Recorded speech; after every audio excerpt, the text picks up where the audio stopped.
सुप्रभात। मेरी बात आज 28 अगस्त 2025 और आजकल मैं अपने दिल्ली के आवास पर ही हूँ। यहाँ से सीधे आपको अपनी रचना जिसका शीर्षक है साधु जीवन उच्च विचार। दरअसल यह रचना का जो असल भाव है वो है हमारे खान पान से संबंधित है। और खान पान में भी जो अधिकतर हमारी जो बीमारी होती हैं वो पेट से होती हैं।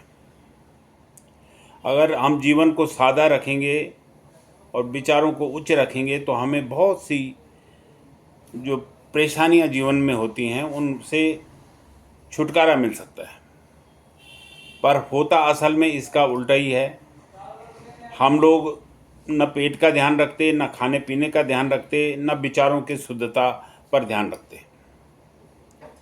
और इन सब से जीवन में बहुत सी विसंगतियां आ जाती हैं। तो इसी भाव को केंद्रित रखते हुए मैंने अलग अलग छंदों में अपनी बात को बताने का, समझाने का प्रयास किया है। आप सुने और फिर बताएं यह आपको कैसे लगे। तो सुनिए रचना साधु जीवन उच्च विचार।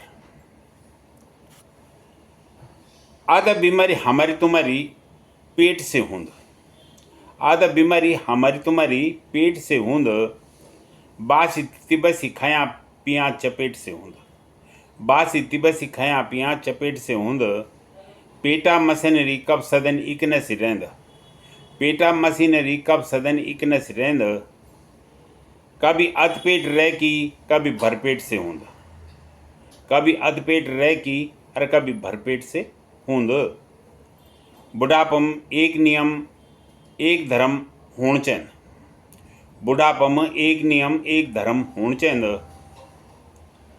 कभी बक्तल खायु कभी लेट से हुंद, कभी बक्तल खायु कभी लेट से हुंद, भलु खाण से जूनी ललचावा डिगावा, भला खाण से जूना ललचावा डिगावा, स्वाद स्वाद में भिंडी खया लपेट से हुंद। स्वाद स्वाद में ज़्यादा खा लो तो पेट की जरूर बीमारी होगी। स्वाद स्वाद में भिंडी खया लपेट से हुंद, साधु जीवन उच्च विचार सुध निबोले, साधु जीवन उच्च विचार सुध निबोले, हमारी इज्जत बेइज्जत ये इंडिया गेट से हुंद।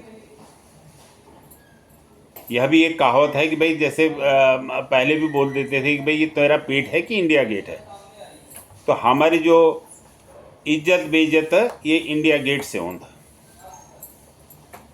बीमारियों जड़ पेट इनम सहजल रख पेट, बीमारियों जड़ पेट इनम सहजल रख पेट, पेट की झंझट सौण भादो जेठ में हुंद। अक्सर जो ये पेट की कभी दस्त लग जाना, कभी कुछ हो जाना, ये जो महीने होते हैं सौन सावन भादो और जेठ का जो महीना, असल में गर्मी में भी पेट बहुत ज़्यादा ख़राब हो जाते हैं। कुछ भी खाया तो वो हजम नहीं होता। तो इससे इसका अभिप्राय है कि बीमारियों जड़ पेट इनम पेट सहजल रख, इनम सहजल रख पेट, पेट की झंझट सौण भादो जेठ से हुंद, दीन मैं नम 4 दिन पुटकी आराम चैंद, मैं नम 4 दिन पुटकी आराम चैंद, संयम सदाचार रखणो पर्व भेंट से हुंद। अगर हम प्रभु का मनन चिंतन करते रहेंगे तो हमारे जीवन में संयम और सदाचार भी रहेगा। आधा बीमारी हमारी तुम्हारी पेट से हुंद, बासी तिबसी खया चपेट से हुंद, बासी तिबसी खया चपेट से हुंद। धन्यवाद। जय हिंद, जय उत्तराखंड।